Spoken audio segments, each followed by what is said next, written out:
Hello everyone, मैं प्रदीप कुमार आगाज IAS institute के यूट्यूब चैनल पर आप सभी का स्वागत करता हूं। तो आइए आज के इस वीडियो में हम लोग बात करने वाले हैं सामाजिक न्याय से रिलेटेड यूपीएससी के प्रीलिम्स और मेंस के लिए आज के जितने भी करंट अफेयर के टॉपिक हैं हम आप लोगों के लिए लेकर आए हैं। तो चलिए देखते हैं। तो देखिए, प्रीलिम्स के लिए जो टॉपिक है वो जलवायु और आपदा अंतर्दृष्टि 2024 है।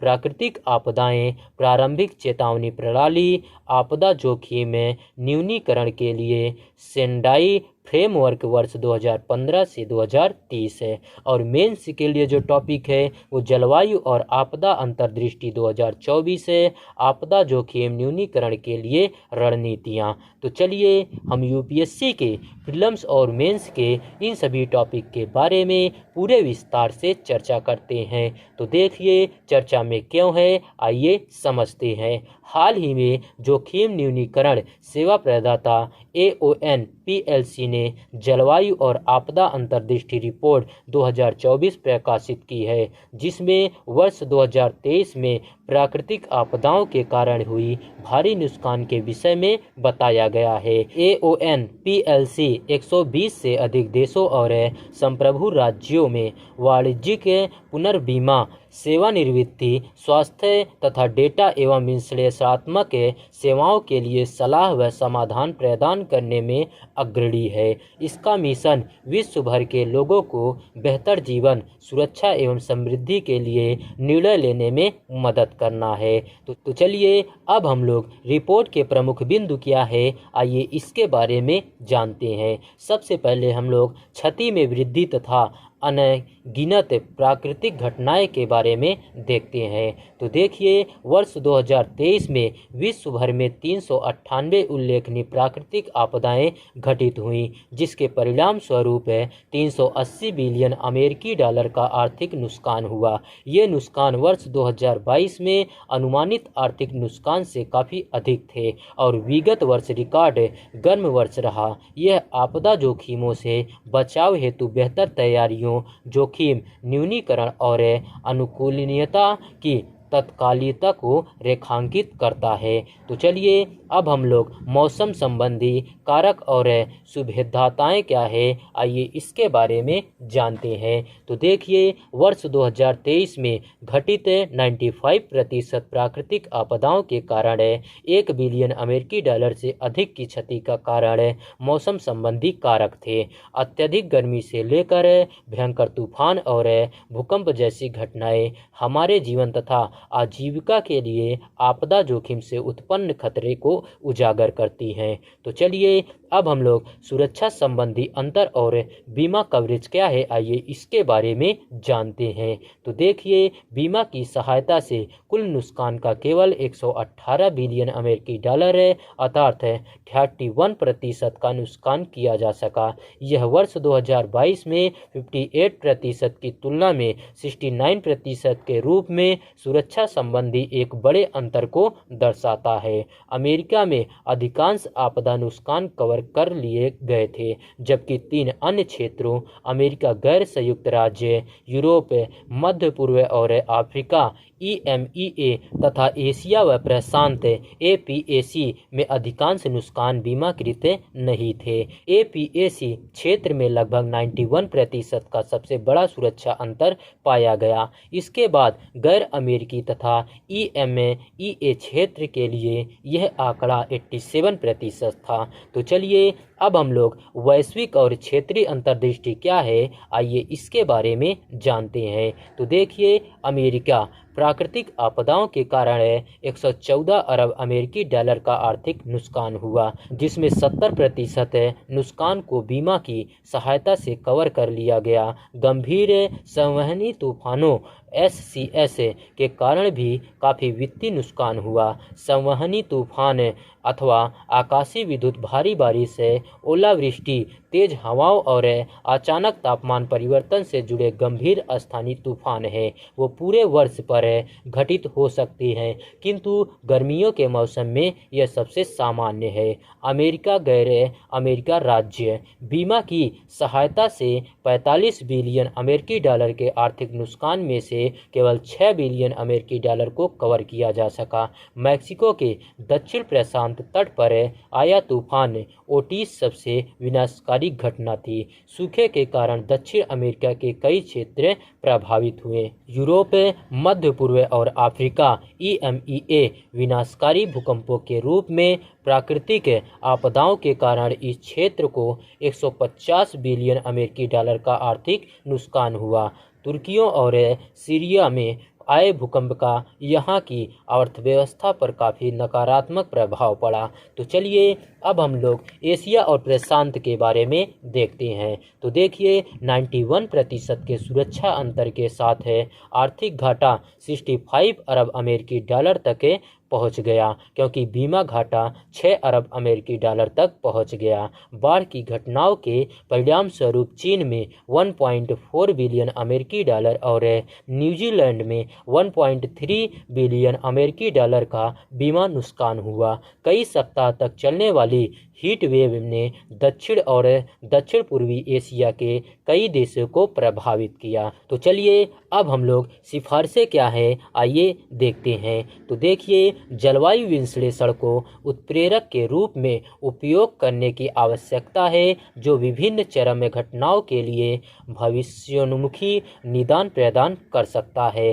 बीमाकर्ताओं से लेकर निर्माण, कृषि और रियल इस्टेट जैसे अत्यधिक प्रभावित क्षेत्रों तक के संगठनों को जलवायु रुझानों का विश्लेषण करने तथा जोखिम को कम करने में मदद करने के साथ साथ अपने स्वयं के कार्यबल की सुरक्षा के लिए दूरदेशों निदान का उपयोग करने की आवश्यकता है। बीमा उद्योग नवीन जोखिम हस्तांतरण कार्यक्रमों के माध्यम से हरित निवेश और अस्थिरता प्रबंधन में पूंजी की प्रवाह को अनलॉक करने तथा तेज करने में महत्वपूर्ण भूमिका निभा सकता है। तो चलिए अब हम लोग आपदा तैयारी, जोखिम प्रबंधन और लचीलापन निर्माण का महत्व क्या है आइए इसके बारे में देखते हैं। तो सबसे पहले हम लोग आपदा तैयारी के बारे में जानते हैं। तो देखिए इसका तात्पर्य आपदा घटित होने से पहले तैयारी और प्रतिक्रिया को बढ़ाने के लिए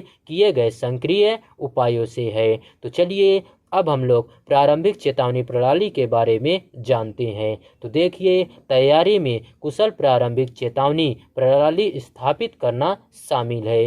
ये प्रणालियों आसन्न आपदाओं जैसे चक्रवात, बाढ़, भूकंप के बारे में समय पर अलर्ट प्रदान करती है, जिससे लोगों को बाहर निकलने और आवश्यक सावधानी बरतने में मदद मिलती है।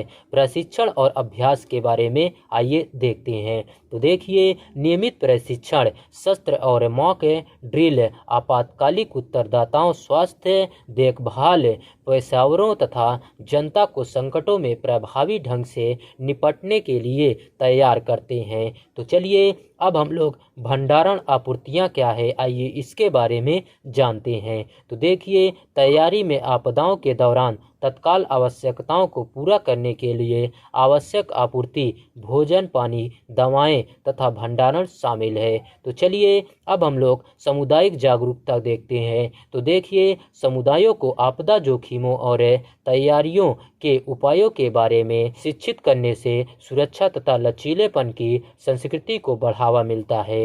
तो चलिए अब हम लोग जोखिम प्रबंधन के बारे में देखते हैं। तो देखिए इसमें आपदाओं से जुड़े जोखिमों की पहचान करना, उनका आकलन करना और उन्हें कम करना शामिल है। तो चलिए अब हम लोग जोखिम न्यूनीकरण रणनीतियां के बारे में जानते हैं। तो देखिए संरचनात्मक जैसे बिल्डिंग कोड और गैर संरचनात्मक जैसे भूमि उपयोग योजना उपायों को लागू करने से वैधता कम हो जाती है।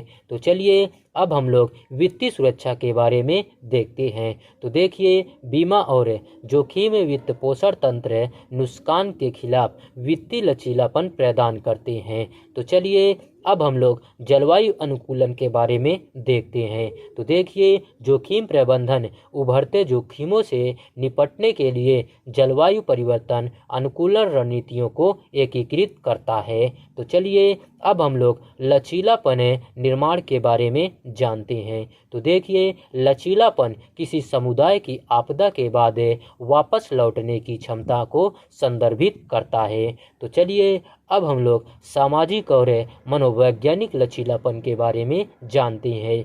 तो देखिए, सामाजिक नेटवर्क सामुदायिक एकजुटता और आपसी सहयोग को मजबूत करने से लचीलापन बढ़ता है। मानसिक स्वास्थ्य सहायता और मुकाबला तंत्र व्यक्तियों को आघात से उबरने में मदद करते हैं। तो चलिए अब हम लोग आर्थिक और बुनियादी ढांचागत लचीलापन के बारे में जानते हैं। तो देखिए, आजीविका में विविधता लाना, स्थानीय व्यवसायों को बढ़ावा देना और रोजगार के अवसर पैदा करना आर्थिक लचीलेपन में योगदान देता है। झटके झेलने में सक्षम मजबूत बुनियादी ढांचे, सड़कें, पुल का निर्माण महत्वपूर्ण है। तो चलिए अब हम लोग पर्यावरणीय लचीलापन क्या है आइए देखते हैं। तो देखिए, पारिस्थितिकी तंत्र, वन, आर्द्रभूमि का संरक्षण समग्र लचीलेपन में योगदान देता है। तो चलिए अब हम लोग आर्थिक घाटे को कम करने में बीमा कवरेज की क्या भूमिका है आइए इसके बारे में जानते हैं।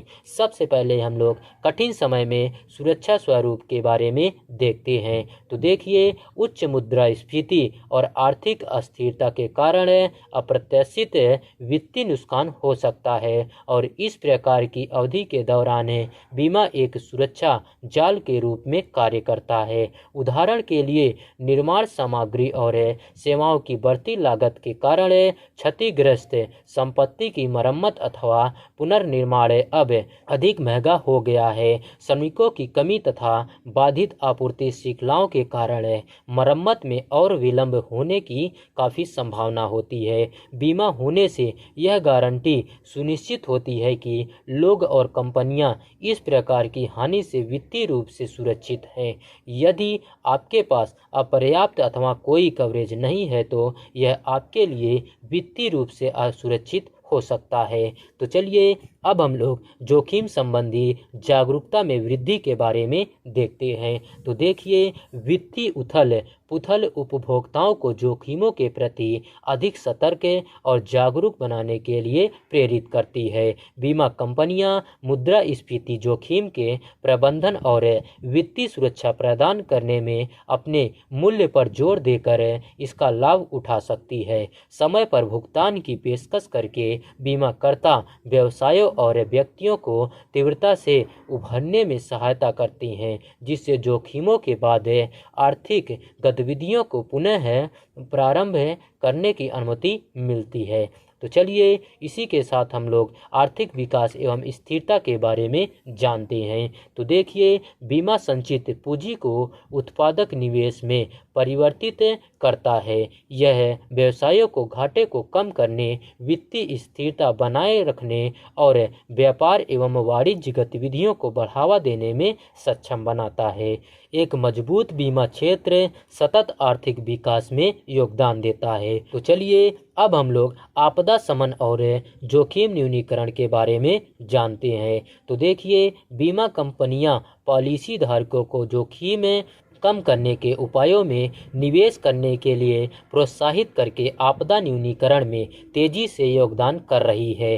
दीर्घकालिक सोच को प्रोत्साहित करके बीमाकर्ता समग्र जोखिमों को कम करने में भूमिका निभाते हैं। उदाहरण के लिए PMFBY प्रधानमंत्री फसल बीमा योजना किसानों को सूखे, बाढ़, चक्रवात, कीट और बीमारियों जैसी प्राकृतिक आपदाओं के कारण फसल हानि की स्थिति में वित्तीय सुरक्षा प्रदान करती है।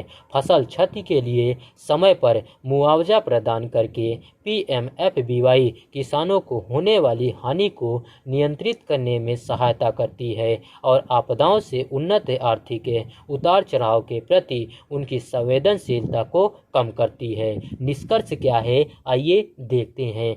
तो देखिए, आपदा संबंधित तैयारियों, जोखिम प्रबंधन एवं लचीले विनिर्माण में निवेश न केवल अल्पावधि में जीवन और आजीविका सुनिश्चित करने के लिए प्रतिबद्ध है, बल्कि अनिश्चित विश्व में तेजी से समुदायों की दीर्घकालिक स्थिरता और समृद्धि सुनिश्चित करने के लिए भी महत्वपूर्ण है। तो चलिए आज का वीडियो यहीं पर समाप्त होता है। तो देखिए, अगर आप लोगों को इसका पीडीएफ चाहिए तो इसका पीडीएफ आप लोगों को टेलीग्राम चैनल पर मिल जाएगा।